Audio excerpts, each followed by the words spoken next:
बिस्मिल्लाहिर्रहमानिर्रहीम। हमारे तमाम देखने वाले मुअज़्ज़ज़ नाज़रीन को अस्सलाम वालेकुम।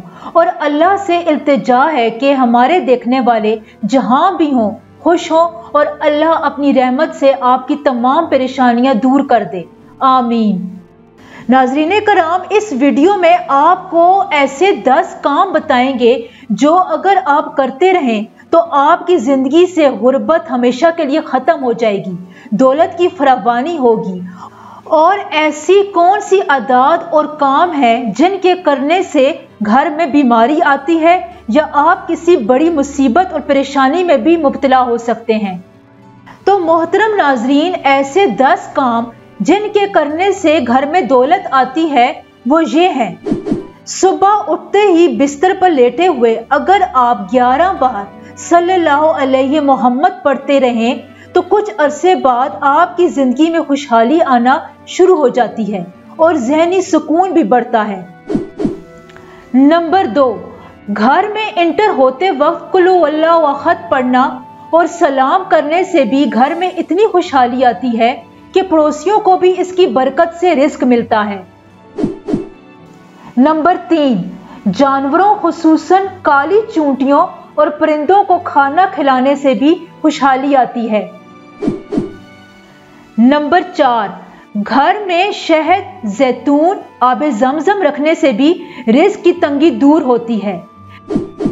नंबर 5, एक सच्चा वाक़या है जो हमारी रिश्तेदार खातून के साथ पेश आया कि वो रास्ते में जा रही थी कि उन्होंने एक कुत्ता देखा जो बहुत बीमार और गंदा था।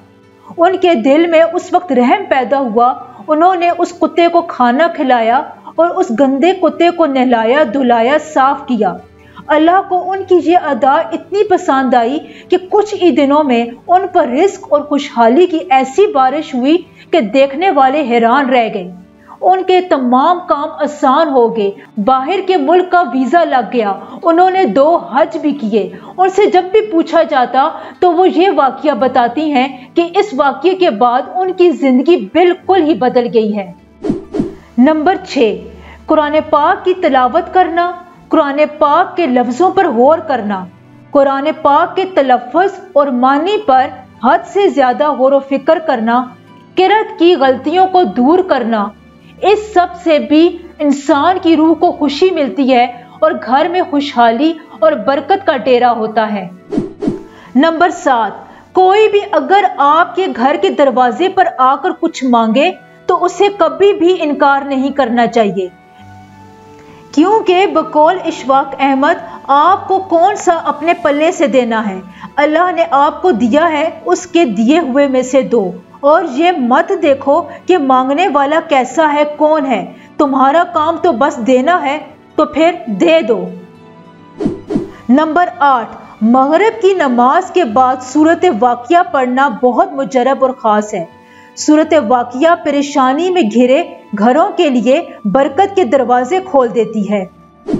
नंबर 9, घर में खुशबू लगाना, अगरबत्ती जलाना, हर किस्म की बदबू को घर में ना पैदा होने देना भी रिज़्क को खींचता है। नंबर 10, अस्तग़फिरुल्लाह की कसरत करना भी रिज़्क की तंगी को दूर करता है और घर में सुकून और खुशहाली का बायस बनता है। और ऐसे काम और आदतें जिनसे घर में बीमारी और बेबरकती आती है वो ये हैं। घर के दरवाजे का टूटा हुआ होना, तो इसका मतलब ये होता है कि घर में कोई बीमारी या बेबरकती आने वाली है। और अगर घर का मेन दरवाजा कहीं से टूटा, गला सड़ा या खराब हो, क्योंकि ये घर के लिए अच्छा शगुन नहीं साबित होता। हर बात पर शक करना, खाने में नुक्स निकालना, हर काम को शक की नजर से देखना, इससे भी जहन डिस्टर्ब रहता है और ब्रेन स्टिमुलेटिंग हार्मोन या खुशी वाले हार्मोन दिमाग में पैदा ही नहीं होते और जिस्म के सेल्स टूटने लगते हैं और मुख्तलिफ बीमारियां जिस्म में पैदा होना शुरू हो जाती हैं। मोहताजों, मस्कीनों से ऊंची आवाज में बात करना, उन्हें घर के दरवाजे से धुतकार देना भी बहुत बुरा समझा जाता है। तो व्यूवर्स, आज के लिए इतना ही, लेकिन जाने से पहले वीडियो को लाइक और चैनल को सब्सक्राइब जरूर कर दें। اللہ حافظ।